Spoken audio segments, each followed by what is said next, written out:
Hello, it's Jessica Okoro. Welcome to the Stepping into STEM podcast. We are still on a mission to expose 1 million of you to the STEM industry by 2023.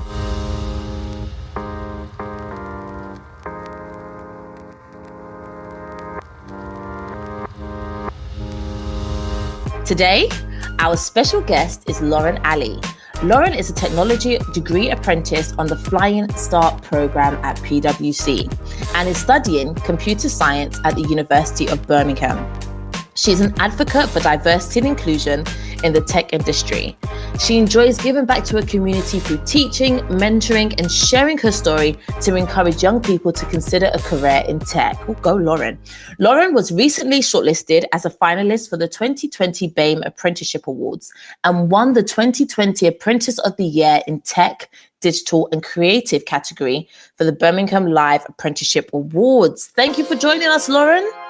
Thank you. It's great to be here. Hey, it's so nice to have you. You sound like an amazing woman. You're just killing it, aren't you? So I'm going to start off with an icebreaker just so that we can get a bit comfortable.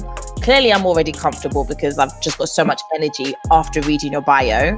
But I just want to warm us up a bit. So my question to you is, if you were to come to the world as a different animal, what would it be and why? Oh, wow. That is a really good question. I feel like I've got to choose an animal that can fly. So, because that would be really cool. Because we're always like, wouldn't it be cool to fly? And I can just go wherever I want. But yeah, but you're flying already. I mean, look at you. All of these awards, you're flying. Thank you. So what animal would you pick? Some sort of bird. Maybe not a pigeon. I'm not a fan of pigeons. But any sort of bird, because then I could just travel wherever I wanted and it'd be for free and I wouldn't have to pay for transport. Okay, that makes sense. So you'd go for like an eagle? Yeah, an eagle's a good one actually. Yeah, I like that. Okay, so I just want to say again, thank you for joining us today. And I'm happy that you're willing to participate in exposing more young people to the STEM industry, mainly tech. So my first question for you is, what attracted you to technology? So I was attracted to technology because I'm really someone who likes to solve problems, and I first realised this when I was at school and I really enjoyed doing maths. So I ended up doing maths and further maths as two of my A-levels. So I think I spent probably like 80% of my time in sixth form doing maths problems. I can't complain because I really enjoyed it. Really? So, I struggled with that. I really struggled. Do you know what? Especially maths A-level, I think it's the second part when you start doing the harder equations in the second year. I really struggled. So, I mean, how did you ever struggle with maths, or was it just really black and white for you? It sounds really weird coming from me being in computer science now, but when I was younger, I was actually really into writing, and so I wasn't so much into maths. And I think it wasn't until, I was like early secondary school and I had a really great maths teacher that it suddenly sort of clicked and I got really into it. Yeah. It has always been something that I really like doing, the problem solving. And I was looking into what I might want to do when I left school. And I realised, if I could do something maths related, then that would be great because I really like doing maths. And computer science kind of came to me when I was looking at university open days and just looking online, and it seemed to be a really practical way to apply my math skills and also solve real world problems and have like a really big impact on society, because technology is really used to solve some of the biggest problems that we experience. So I thought, this is a great way to put my skills to the test. But also another thing I want to point out is something that not many people would associate traditionally with people who work with tech is like it is something that's really creative actually, and I don't think enough people realize that, and that's something that I really appreciate, this kind of creativity that technology can you can use when you use technology. Yeah, exactly. So but did you, when you were looking at your career and everything, did you know that so much creativity would be it would involve so much creativity, computer science, or did you just find it out as you were on the apprenticeship and you were exposed more to the industry? I think it's something that I kind of found out as I went along with it. It's definitely something that I didn't really understand when I was first looking at computer science. I thought, okay, so it's going to be solving problems, it's going to be quite black and white, it's going to be very logical. And yes, it's all of those things. But actually, to solve a lot of these problems, you have to come at them through a different lens and solve them quite creatively. And I found that myself through a lot of work that I've done previously. A lot of the problems that I solved, when I eventually solve them, they don't have, straightforward solutions. I have to think outside the box or approach things from a new angle. Yeah, that makes sense. Yeah. Did you have any challenges looking for the information on how to get into the tech space? I don't think I had challenges trying to find information about the tech space. I think I just had a lot of misconceptions about what working in tech would involve. I didn't really think it would be very exciting originally. So when I said I was interested in maths and looking for that, originally I wasn't really looking into tech because I just assumed, the type of person who works in tech is probably not the type of person I am. So yeah, I had a lot of misconceptions. I didn't really know what the day-to-day job involved. I assumed it would be very individual working, but actually it's not. It is quite collaborative. Yeah, tech is very collaborative. I mean, it's some of the, it's the heartbeat of most tech projects. And if you look into, new tech startups, most of them have a really strong core team and they're all quite collaborative in the way they work. Things like coding, pairing, where, developers actually sit down and code together to work on one piece of, delivery, etc. So I do agree with that. Yeah, exactly. So I think having all these misconceptions from a young age, they definitely, held me back from exploring tech earlier. I won't say that I have any regrets though, because, I ended up here in the end. But I think it's just a shame that I had this mindset about, the type of person who would work in tech, and I was actually completely wrong. What advice would you give to someone who thinks they don't belong in the tech space? So I like to use an analogy of, trying new food. So I'm a big sushi fan, and a lot of my friends, I'll tell them, I love sushi, and they're like, oh, sushi, raw fish, and I go to them, have you actually tried it? And they go, no. So I will use the same analogy here. I think for some people, they might just dismiss tech like I used to and say, oh, it's not for me, I don't think I could do it, and all of that, but they haven't actually tried, or maybe they've tried and, they just didn't really give it a good go. But I would say, if you're thinking, oh, tech might not be for me, oh, I'm a bit hesitant, just give it a try. And I think you might be surprised by how much you can actually like it. And if you don't like it, that's fair, but at least you actually gave it a try first, Yeah, because you don't want to, you don't want to get to the later parts of your life when you're, 90 years old and you're saying, I wish I tried tech, I wish I explored it. I wish I went to that insight day. I wish I applied. You don't want to get to that later stage of your life and regret. Although I do believe it's never too late. So even if you are 80 and you want to explore tech, it's never too late. That's just, I'm just putting that caveat out there in case I'm not putting anyone off and they're 80 years old and they're listening to this. So what advice would you give to a student who doesn't know where to start with regards to, looking into the tech industry? So say I'm a student, I'm 16 years old, I am interested in the industry, but I don't know where to start. What would you suggest their first steps of action should be? Yes, that is another really good question. So I've always given advice telling people, the best way to find out if you think you're going to like something is to talk to people going through that same experience. And I think that can apply to a lot of things. That might apply to university, that might apply to a job, might apply to, going to another country, because there's only so much information that you can gain from, reading or, looking online about something. And yeah. When you hear from someone's personal experience, that really kind of brings home for me. So I think the best thing that you can do is, if you're able to, because I know, not everyone can do this, is speak to someone who actually does work in tech. And I know that sounds really, really simple and like, oh, well, that's obvious. But I think sometimes people, miss that. So definitely speak to someone who works in tech, who can really, give you an insight what it's like. If you're thinking about learning how to code, there's so many online resources available. There's websites like, Free Code Camp, Code Academy. There's so many out there. So I would say definitely try learning to code if that's something that interests you. And there's lots of online support with that. And, maybe get your friends involved as well. Make it a bit fun, set yourself a challenge to maybe make a website or something. Yeah. I know that there are loads of like platforms where you can learn for free. And I see a lot of like free camps as well. I know the Mayor of London's doing a lot of programs, especially during this season where everything's virtual. There's loads of virtual opportunities for free where you can explore coding opportunities and opportunities to learn. My next question for you is along the lines of you studying and actually being an employee of PwC. Could you give us some insight into that? Yeah, so I do the Flying Start program at PwC, and it's in the form of a degree apprenticeship, but it's structured slightly differently to most other degree apprenticeship programs.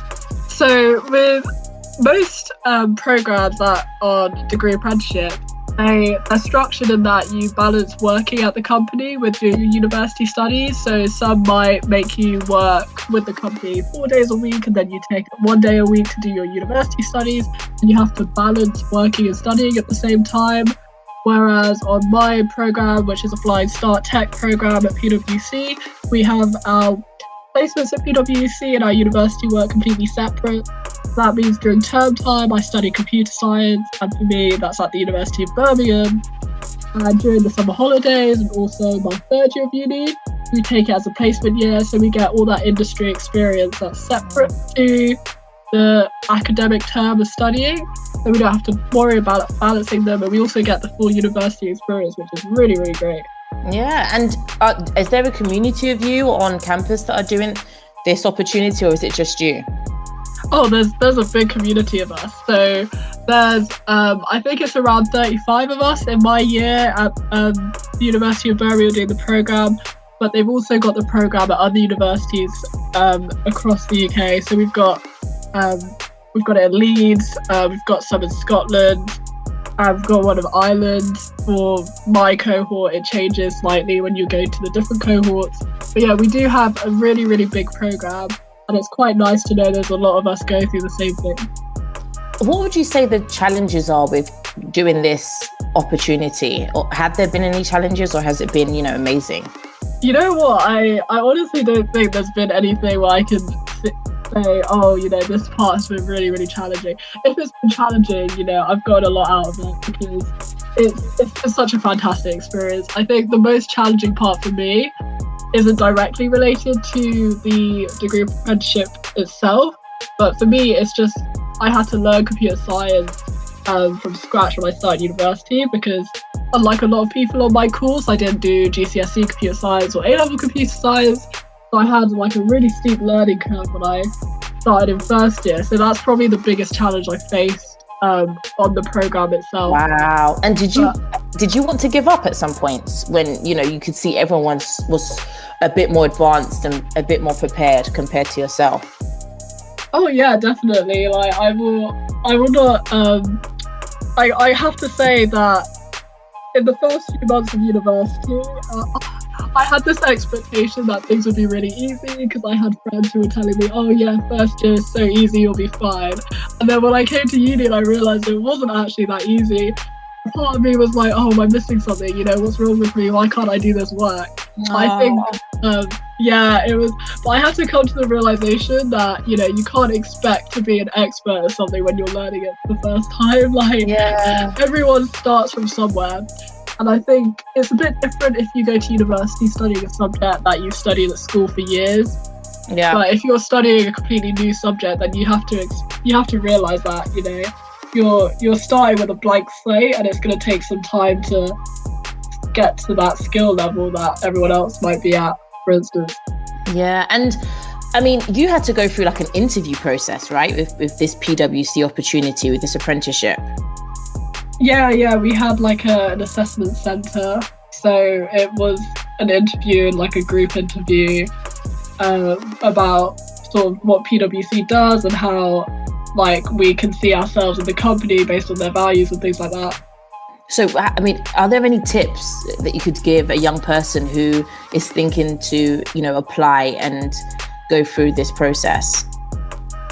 So I would say definitely researching the company is invaluable, absolutely invaluable. So research what they're all about, what they've been in the news for recently, so that you can show you're like commercially aware. Researching their values and how you can see yourself being aligned to those. Like I said earlier about talking to people, if you are in a fortunate position to know someone who works in the same company, or if you're able to find someone maybe through like LinkedIn or some other networking, or through people, if you can talk to someone on the program or talk to me even, and they can really give you an insight of what their experience is and whether it's right for you. Yeah. And I think that's really important because you want to make sure the decision you make and the experience you go for is going to be one you really enjoy. I would also say in terms of like interview process, I think it's really important to just, try not to be too nervous, stay calm, take it as an opportunity to learn more about the company and whether you would be a good fit for them, because it's not just them trying to see if they're a good fit for you. You also want to know if, you're a good fit for them and that sort of thing as well. Yeah, that makes sense. And I mean, how long have you been on the program for? So my cohort started in September 2018. So I'm in my third year of it now. And that time has gone so fast. That's amazing. And I mean, on a scale of 1 to 10, how would you rate your experience and why?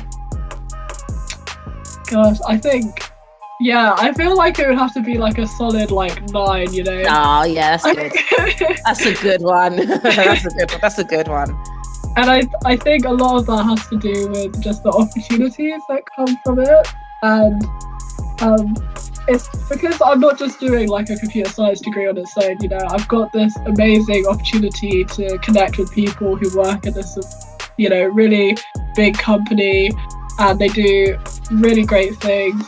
So PwC in itself, they do a lot just outside of, the work that they do for clients. There's loads of initiatives going on, like things supporting social mobility, diversity and like gender, race and disability and many other forms. There's a lot going on and a lot that aligns with my own values. So I feel like I can get involved in quite a lot of the initiatives that are going on.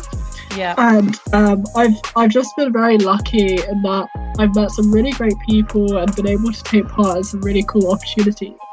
I think. Oh, sorry, what were you going to say? No, I was just saying I hear that 100%. Yeah, I can hear it in your voice. I can hear the excitement and the gratitude you have. Yeah, definitely. I think that, programs like mine, they're probably not for everyone, because some people might want to dip their toes into internships at, various other companies. And if that's, something that you want to do, that's great. But for me, I think it's been a really cool opportunity to be able to know a lot about one firm and really, get stuck into that. Yeah. And okay, so my last question for you would be, I mean, right now you're an award-winning apprentice that is, studying computering, so you're already doing really well. What can we expect from you in the next 10 years? Oh, next 10 years. I have been telling people recently that I find it very hard to think about what I want to do in the future, just because I don't really know myself, what I'm going to do in the next couple of years, let alone, 10 years from now. But I do really enjoy teaching, like I said, and speaking to people, and something that I would really like to do is get more into, public speaking, maybe even conference speaking, and sharing like really important ideas within technology. So something that I'm really passionate about, as well as, diversity and inclusion in tech, is something that links towards this, is the impact that technology can actually have on certain groups, certain marginalized groups of society, and how this can actually be a negative impact. Mostly when you have tools that are created by teams that are not representative of the people they're creating for and the problems associated with this. So that's something that I'm really into. finding out more about it, as days go by, but that's really interesting. So hopefully I can keep teaching and sharing ideas and speaking. And in terms of my actual career, I'm not really sure what part of tech I'll end up going into. So I'll see what happens with that. No, I hear that. Do you know what, Lauren? You have got me smiling and so excited about, what we're going to see coming from you within the next couple of months and years. And, it's just been great having you on the podcast today, talking about what you've done and how you got there. And I'm sure your story is going to inspire so many people. Oh, thank you for those very kind words. Yeah, I'm very excited for the future as well. No idea what's going to happen, but, it's still very exciting. I don't think anyone knows what's going to happen. I mean, things have just been upside down recently, and we're all having to, navigate and work it out as we go along. I don't even think I know what I'm having for dinner today. So we're all in the same boat. But again, thank you. And I want to thank everybody for listening to today's episode. Don't forget to subscribe to our podcast. Follow us on Facebook, Instagram, and LinkedIn at STEM Socials, STEMSocials, and join us next time for another episode of Stepping into STEM. Bye.